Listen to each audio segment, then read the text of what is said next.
રાજકોટ શહેર દિન પ્રતિદિન મોટું થતું જાય છે। રાજકોટ એ સૌરાષ્ટ્રનું વર્ષોથી પાટનગર રહ્યું છે। રાજકોટ શહેરની પેરેફરીમાં 100 કિલોમીટરમાં મોરબી આવતું હોય, 100 કિલોમીટરમાં જૂનાગઢ આવતું હોય, જામનગર આવતું હોય છે। આ બધાની લાગણી હતી। રાજકોટ શહેરના ઉદ્યોગકારોની પણ લાગણી હતી, ચેમ્બર ઓફ કોમર્સની પણ લાગણી હતી, એન્જિનિયરિંગ એસોસિએશનની લાગણી હતી,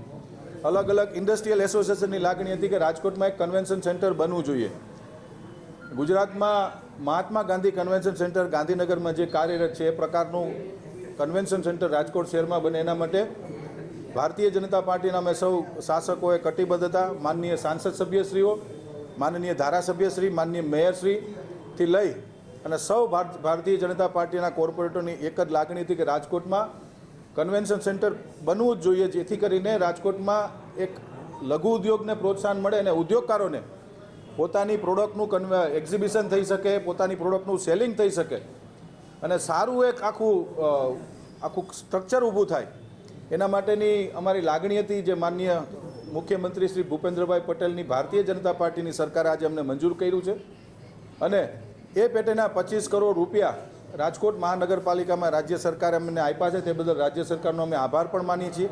સાથે સાથે કુલ 2022ની સ્થિતિએ 538 કરોડના ખર્ચે અટલ સરોવર જે સ્માર્ટ સિટી આપણે બનાવ્યું છે, આ સ્માર્ટ સિટીની અંદર 22,500 ચોરસ મીટર એટલે કે 25,000 વારથી વધુ જમીનની અંદર આવનારા દિવસોની અંદર કન્વેન્શન સેન્ટર બનાવવાની કન્સલ્ટન્ટની એક દરખાસ્ત હતી, એ પણ આજે અમે લોકોએ મંજૂર કરી છે। કુલ આજની સ્ટેન્ડિંગ કમિટીની બેઠકની અંદર 101 કરોડ 17,31,531 રૂપિયા જેવી માતબર રકમના ખર્ચે રાજકોટ શહેરના અલગ અલગ વોર્ડની અંદર વિકાસ કામો, ક્યાંક અમે વોર્ડ ઓફિસ બનાવી રહ્યા છીએ, ક્યાંક અમે આરોગ્ય કેન્દ્ર બનાવી રહ્યા છીએ, ક્યાંક નવા રોડ રસ્તાની દરખાસ્ત હતી, ક્યાંક ડીઆઈ પાઇપલાઇનની દરખાસ્ત હતી, અલગ અલગ વોર્ડની અંદર દરખાસ્તો હતી, જેને અમે લોકો આજે મંજૂરી આપી છે। મારા ધ્યાનમાં આજે વિષય આવ્યો છે, પ્રમાણિકતાપૂર્વક કહું કે એ વિષયમાં આજે ઊંડો ઉતરો નથી, પણ જો રાજકોટ મહાનગરપાલિકાની પ્રોપર્ટી હશે તો એ વ્યક્તિ ઉપર શિક્ષાત્મક પગલાં લેવાની મારા દ્વારા સૂચના પણ આપવામાં આવશે અને જે ઉદ્દેશથી જે પ્રોપર્ટી હતી એ ઉદ્દેશ પાછો અમે